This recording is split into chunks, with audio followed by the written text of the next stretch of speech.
Good evening. ఈరోజు నేను ఒక విషయం చెప్పదలుచుకున్నా. ఇక్కడ ఇన్కమ్ ట్యాక్స్ వాళ్ళకు కూడా డిస్క్లోజ్ చెప్పని నా కొన్ని ప్రాపర్టీస్ గురించి చెప్పదలుచుకున్నా. ఇప్పుడు దాకా లైఫ్లో చాలామంది వాళ్ళు ఎంత సంపాదించారు ఏంటి ఎవ్రీ ఇయర్ వాళ్ళు రిటర్న్స్ ఫైల్ చేయాలి. నేను రిటర్న్స్ ఫైల్ చేయకుండా దాచుకున్న కొన్ని ప్రాపర్టీస్, ఆ ప్రాపర్టీస్ ఇవాళ మీ ముందుకు వచ్చారు. నెంబర్ 1 వివి వినాయక్. అతను నేను సంపాదించుకున్న ప్రాపర్టీ. అంటే నా కోసం వచ్చిన ప్రతి వాళ్ళు, బాబీ, అలాగే నేను పరిచయం చేసిన శివ నిర్వాణ నా కోసం టీజర్ ఈవెంట్ అప్పుడు వచ్చాడు. చాలామంది ఇలాగా ఈరోజు ఇంకొక కొత్త ప్రాపర్టీని సంపాదించుకున్న ఆ ప్రాపర్టీ సతీష్ జవ్వాజీ. సో వీళ్ళందరూ వీళ్ళ ప్రాపర్టీస్ అంటే వీళ్ళ నా ఆస్తులు. ఎందుకంటే వీళ్ళు రేపొద్దున నేనున్నా లేకపోయినా సినిమా అన్నది ఉంటుంది. సినిమా ఉన్నంతకాలం వీళ్ళు ఉంటారు. సో మనం వెళ్ళిపోయిన తర్వాత కూడా మన ప్రాపర్టీస్కి వారసులకు వెళ్ళిపోతుంటుంది. అలాగే సినిమా అన్నది వారసత్వంగా తీసుకొని వీళ్ళు దానిని టేక్ కేర్ చేయాలి వీళ్ళు అనే ఉద్దేశంతో నేను ఒక మంచి టాలెంట్ దొరికితే నాకు బాగా గుర్తు. శివ నిర్మాణం నా దగ్గరకు వచ్చినప్పుడు కానీ, ఫస్ట్ సినిమా చేద్దామని బాబీ చెప్పినప్పుడు కానీ, హరీష్ శంకర్ చెప్పినప్పుడు కానీ, వాళ్ళు చెప్పిన కథ, వాళ్ళ ప్యాషన్ చూసి ఈ ప్యాషన్ని ప్రపంచాన్ని పరిచయం చేయాలి. మేబీ అందుకే నన్ను ఆ దేవుడు ఇక్కడ పంపించాడు అనుకున్నా. అలాగే ఒక హరీష్ శంకర్ అవ్వచ్చు, బాబీ అవ్వచ్చు, గోపిచంద్ మల్నేని అవ్వచ్చు, వీళ్ళందరూ, ఓ శివ నిర్మాణ, ఇప్పుడు సతీష్ జవ్వాజీ, వీళ్ళందరూ నా ఆస్తుల కింద ఫీల్ అవుతారు. సో ఈ ప్రాపర్టీ వాల్యూ రోజు రోజుకి పెరుగుతూనే ఉంటుంది. ఇది తగ్గే ప్రాపర్టీస్ కాదు ఇవి. So I'm so proud. నా కమింగ్ టు బ్యాండ్ మేళం, రోషన్ అండ్ శ్రీదేవి వీళ్ళిద్దరు లేకపోతే ఈ సినిమా లేదు. నేను ఫస్ట్ కథ వినంగానే సతీష్ చెప్పింది అదే. సతీష్ నేను సినిమా చేస్తా. సతీష్, వేణు, బెక్కం ఇద్దరు వచ్చారు. సో మన కథ చేద్దాం. నాకు ఈ కథ చాలా బాగా నచ్చింది, కానీ ఈ కథని 10 మంది చూడాలి. ఇవాళ మీరు చూస్తే, నేను ఇప్పుడు సాయంత్రం చూస్తున్నాను, ఎక్కడ లండన్, ఎక్కడ స్కాట్లాండ్, ఆస్ట్రేలియా, ఎక్కడెక్కడికో అవుతుంది. ఏంటి సినిమా వీళ్ళు రిలీజ్ అవుతుంది రేపు 26th నాడు. మారుమూల ఈవెన్ స్కాండినేవియన్ కంట్రీస్లో, ఎంటైర్ యూఎస్లో నాకు తెలిసి 350 స్క్రీన్స్ వరకు రేపొద్దున 26th రిలీజ్ అవ్వబోతుంది. దానికి కారణం కోన వెంకట్ కాదు, దానికి కారణం Roshan and Sridevi. You have to accept.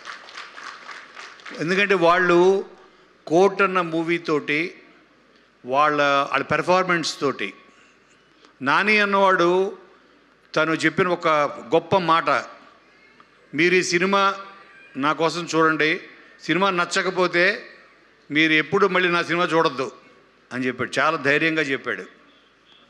So దానికి చాలా గట్స్ కావాలి, కన్విక్షన్ కావాలి. అంటే ఆ కథ, ఆ సినిమా, వీళ్ళిద్దరూ, అలాగే మన రామ్ జగదీష్ ఇచ్చిన ఆ కథ, అతను తీసిన విధానం, ఇదే సేమ్ కాన్ఫిడెన్స్ నాకు సతీష్ వీళ్ళందరూ ఇచ్చారు. నేను ఈ కథ విన్నప్పుడు నేను కూడా చెప్తున్నా, ఈ సినిమాని తప్పక చూడండి.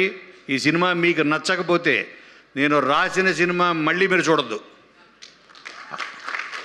అలా అని రాయడం మానేను. మీకు నచ్చేంత వరకు రాస్తూనే ఉంటా, కానీ నచ్చకపోతే నేను రాసింది మళ్ళీ చూడదు మీరు.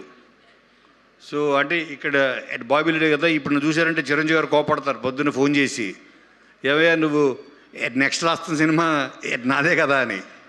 అంత కాన్ఫిడెన్స్ చెప్తున్నాను అన్నయ్య. నేను సంపాదించుకున్న ఆస్తుల్లో మెగా ఆస్తి ఈజ్ చిరంజీవి గారు, నెంబర్ 1. ఎంతోమందిని సంపాదించుకున్నాను, కానీ అంటే మనం ప్రతి ఫిలిం తోటి మనం ఎంతోమంది టెక్నీషియన్స్ని, ఇక్కడ ఉన్న ఫ్రెండ్స్ క్యారెక్టర్స్, వీళ్ళందరూ ఎంతోమందిని, మన కుటుంబం అది పెద్దగా అవుతూ ఉంటుంది. మన ఫ్యామిలీ, వీళ్ళందరూ మన properties. So I'm so proud. Roshan and Sridevi రండి. మీ ఇద్దరికీ నేను మళ్ళీ చెప్తున్నాను, you are the future of Telugu industry. మిమ్మల్ని వెతుక్కుంటూ వస్తాయి కథలు. మిమ్మల్ని వెతుక్కుంటూ మెట్పల్లి నుంచి ఒక మన సతీష్ ఎలా వచ్చాడో అలాగా రేపు శ్రీకాకుళం నుంచో ఆదిలాబాద్ నుంచో మిమ్మల్ని వెతుక్కుంటూ స్టోరీలు మీ ఇంటికి వస్తుంటాయి. మిమ్మల్ని వెతుక్కుంటూ 100% నేను అదే నమ్మాను. నేను ఈ కథ విన్నప్పుడు నాకు వీళ్ళిద్దరే కనపడ్డారు. ఆ సినిమాలో వీళ్ళు ఆ క్లాస్ డిఫరెన్స్ మీద ఆ కాన్ఫ్లిక్ట్తో వీళ్ళ స్టోరీ చేశారు కోర్టు. ఇందులో వీళ్ళిద్దరిని ఒకే ఫ్యామిలీలో చూస్తే ఎలా ఉంటుంది, ఒకే ఫ్యామిలీలో ఉండి విత్ ఇన్ ద ఫ్యామిలీలో డిఫరెన్సెస్ని వీళ్ళు ఎలా హ్యాండిల్ చేస్తారు అన్నది మీకు కొత్తగా ఉంటుంది. అందుకే అందరూ లాస్ట్ 20 minutes 30 minutes క్లైమాక్స్ తను చెప్పడం కారణం ఏంటంటే కొన్ని సినిమాలు ఉంటాయి. ఆ సినిమాలో ది ఎండ్ కార్డు పడంగానే కుర్చీలోంచి లేవగానే ఆ క్షణం మన సినిమాని అక్కడ మనము వదిలేసి పార్కింగ్కి వెళ్ళిపోతాం, మన కారు దగ్గరకో బైక్ దగ్గరకో. కొన్ని సినిమాలు ఉంటాయి మనతో పాటు బైక్ దాకా కారు దాకా వస్తాయి, కొన్ని సినిమాలు ఇంటి దాకా వస్తాయి, కొన్ని సినిమాలు జీవితాంతం మీ వెంటే ఉంటాయి. ఆ సినిమాయే బ్యాండ్ మేళం. అటువంటి ఇంత మెమరబుల్ మీకు ఎవరు గుర్తుండరు. కోనా వెంకట్ గుర్తుంటాడు, సతీష్ జవ్వాజీ గుర్తుంటాడు, వీళ్ళిద్దరే గుర్తుంటారు. ఇంత మంచి పెర్ఫార్మెన్స్కి నేను చేసింది ఏంట్రా అంటే బెస్ట్ టెక్నీషియన్స్ ఒక సతీష్ ముత్యాల మా డిఓపి ఇచ్చాను. అలాగే విజయ్ బుల్గానిన్ మ్యూజిక్, నార్నే శ్రీనివాస్ ఆర్ట్, అలాగే అన్నిటికి మించి పిల్లర్ ఆఫ్ సపోర్ట్ మా బాహుబలి శివ. చూడండి సేమ్ సైజు బాహుబలి శివ ముప్పరాజు. అలాగే నేను ఈ సినిమా ఫస్ట్ టేకాఫ్కి నాకు కొండంత ధైర్యం ఇచ్చింది మా కజిన్ రాజశేఖర్, శివరాజు రాజశేఖర్. నేను ఫస్ట్ వాడి దగ్గరికి పంపించా సతీష్ని. రాజశేఖర్ ప్లస్ వాళ్ళ పిల్లలు అందరు కూర్చొని వాడిద్దరి కొడుకులు అందరూ విని, ఫ్యామిలీ మొత్తం విని ఎక్స్ట్రాడనరీ ఉంది బాబా నువ్వు చెయ్యని. సో ఐ సెడ్ సరేరా అయితే మరి నువ్వు కూడా జాయిన్ అయిపో అన్నాను. I made him co producer, I pulled him into it. ఇప్పుడు రేపు ఎంత మిగులుతుందో లెక్కేద్దాం రెడీగా ఉన్నాడు.